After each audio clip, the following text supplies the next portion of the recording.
But I want to get to our guest now. It's fantastic to have you on the program, Madam President. She's joining us now from Vilnius, Lithuania's former president.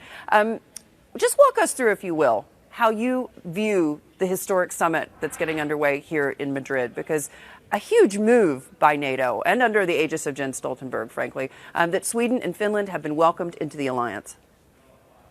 For us, it's even outcome better than we expected, because we have been asking for such changes after Crimea occupation after 2014, but it was very difficult to persuade our partners. But now Putin persuaded very effectively, and we are ready to go very seriously ahead. After 12 years, we will have a new concept where Russia will be named as direct threat to our ally and to democratic world. So China will be mentioned. So it's huge step forward. And we will be changing everything, starting from defense plans, which need to be upgraded, to be defended first inch of our land everywhere on the border. And of course, forward presence troops, almost 10 times increased, a lot of things, predispositioning of equipment, air defense, all things which have been necessary or already yesterday, but thanks God we will have them today.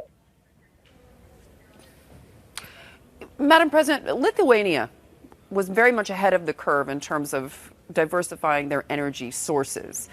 When you hear a climate strategy like the one that was announced yesterday by Jens Stoltenberg, essentially saying that all members of the NATO alliance need to find some common ground when it comes to renewables, when it comes to where they get their energy, just so that they will no longer ever be in hock to an authoritarian regime. In this case, he was referencing directly Vladimir Putin.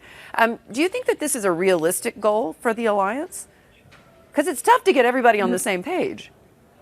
Yeah, but you know, everything depends on political will and political understanding. What is more important, your real independence from the chantage, from aggressor? And this we understood already from maybe 10 years ago, 20 years ago, that Russia always used energy as geopolitical tool of corrupting political elite and influencing the governments. And already in 2015, Lithuania built an LNG terminal, and today Lithuania and other Baltic states, we are not buying anything, neither gas, neither electricity, anything from Russia. So we can be a good example, because we're not so rich to be able to allow ourselves immediately to change the course, but we did it because of political will and understanding that it is necessary. So everything in our hands, everything is possible.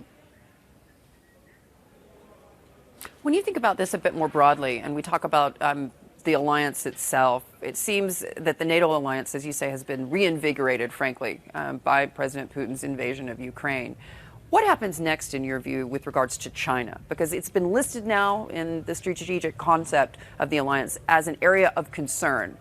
That language is rather vague, and clearly it's rather vague on purpose, because members of the alliance just quite frankly haven't figured out what they need to do about the threat from China and what that really looks like. How do you think they're going to move forward on this? Because it's got to be a careful dance, no?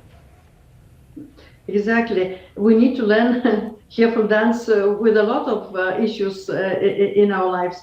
But China is very specific, very important economy, a giant in the world, and we cannot ignore it. We need to learn how to live with it, how to influence, and how to protect ourselves. But that's a lot of nuances. A lot of countries still see that differently, a lot differently engaged with China. Our region is, especially Lithuania, we are a little bit less engaged now because of we accepted Taiwan's presence in Lithuania. So we maybe again a little bit forward than others, but that's the challenge we will need to take very seriously into account.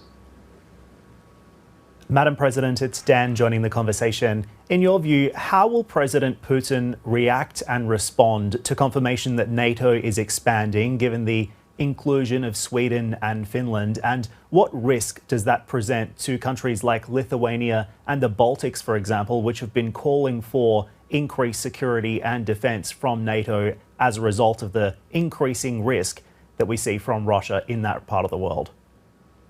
He's already responding, and already during the G7 summit he already showed that he don't cares about what we are deciding. He started even more seriously and damagingly shooting the civilian entities in Ukraine, and he is threatening Lithuania on the Kaliningrad transit for the banned commodities. So all these things are normal, expected reactions. At least we are not afraid of it. Let's Putin himself be afraid of himself. We used to live in this environment, and the main thing, what we need to demonstrate, that we already not reacting, not afraid of his threats, and we need to do our best, not only defending NATO, but helping Ukraine to beat Putin's army on Ukraine's territory, because the best defense today is not even strategic concept. It's not even 300 new high readiness forces. It's to beat Russian army on Ukraine's territory, to beat its ambitions, imperialistic ambitions already in Ukraine. So that's the best defense for NATO. And Madam President, last time we spoke, I asked you about what the pathway forward looks like, whether or not we're going to see a pathway to some kind of negotiation or whether this pathway of escalation is going to continue. I know you've said recently that the only way that President Putin can be defeated is on the battlefield. Can you expand on that view and what the pathway actually looks like moving forward from here? Exactly. From the very beginning of the war, I said that Putin understands only the actions of strength, and he could be stopped only on the battlefield, not by sanctions.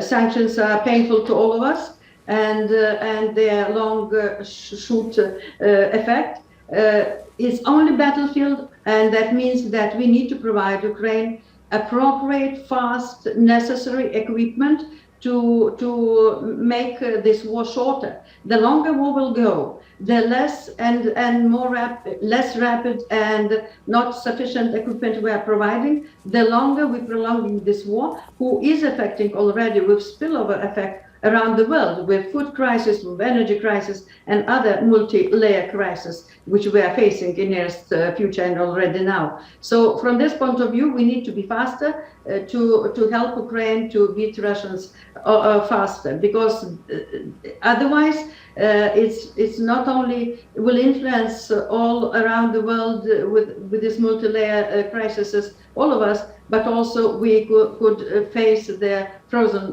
conflict for a very long time.